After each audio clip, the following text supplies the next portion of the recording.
23 ವರ್ಷಗಳ ಬಳಿಕ ಇಂಗಳದಾಳು ಗಣಿ ಪುನರಾರಂಭ. ಐತಿಹಾಸಿಕ ಚಿತ್ರದುರ್ಗದಲ್ಲಿ ಮತ್ತೆ ಗಣಿ ದರ್ಬಾರ್. ವೀಕ್ಷಕರೇ, ಇತ್ತೀಚೆಗೆ ಚಿನ್ನದ ಬೆಲೆ ಯಾರ ಕೈಗೂ ಸಿಗದೆ ಹೇಗೆ ಓಡುತ್ತಿದೆ ಅನ್ನೋದು ನಿಮಗೆಲ್ಲ ಗೊತ್ತೇ ಇದೆ. ಕನಸಲ್ಲೂ ಕೂಡ ಚಿನ್ನ ಅನ್ನೋಕೆ ಭಯ ಆಗ್ತಾ ಇದೆ. ಪ್ರತಿದಿನ ಹೆಚ್ಚಾಗುತ್ತಿರುವ ಚಿನ್ನದ ದರ ಆಭರಣ ಪ್ರಿಯರಿಗಂತೂ ನುಂಗಲಾರದಾಗಿದೆ. ಇದೇ ಹೊತ್ತಿನಲ್ಲಿ ಚಿನ್ನದ ತಯಾರಿಕೆಯಲ್ಲಿ ಅತ್ಯಂತ ಪ್ರಮುಖ ಕಚ್ಚಾ ವಸ್ತುವಾದ ತಾಮ್ರಕ್ಕೂ ಅಂತಾರಾಷ್ಟ್ರೀಯ ಮಾರುಕಟ್ಟೆಯಲ್ಲಿ ಎಲ್ಲಿಲ್ಲದ ಬೇಡಿಕೆ ಸೃಷ್ಟಿಯಾಗಿದೆ.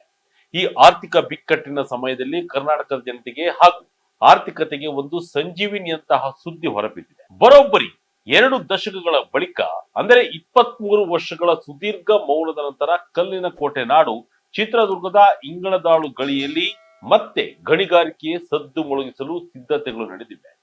ಚಿನ್ನ ಮತ್ತು ತಾಮ್ರದ ನಿಕ್ಷೇಪಗಳ ಆಗರವಾಗಿರುವ ಈ ಗಣಿಯ ಪುನರಾರಂಭದ ಕುರಿತು ಕೇಂದ್ರ ಸರ್ಕಾರ ಹಸಿರು ನಿಶಾನೆ ತೋರಿದ್ದು, ಕಾರ್ಯಸಾಧ್ಯತಾ ಪರೀಕ್ಷೆ ಭರದಿಂದ ಸಾಗುತ್ತಿದೆ. ಇನ್ನೆರಡು ತಿಂಗಳಲ್ಲೇ ಸಂಪೂರ್ಣ ವರದಿ ತಜ್ಞರ ಕೈಗೆ ಸೇರಲಿದ್ದು, ಗಣಿಗಾರಿಕೆಯ ಬಗ್ಗೆ ಫೈನಲ್ ನಿರ್ಧಾರ ಹೊರಬೀಳಲಿದೆ. ಇದು ಕೇವಲ ಒಂದು ಗಣಿಯ ಆರಂಭವಷ್ಟೇ ಅಲ್ಲ, ಸಹಸ್ರಾರು ಉದ್ಯೋಗ ಸೃಷ್ಟಿ ಹಾಗೂ ರಾಜ್ಯದ ಬೊಕ್ಕಸಕ್ಕೆ ಮರುಜೀವ ನೀಡುವ ಆಶಾ ಕಿರಣವಾಗಿದೆ.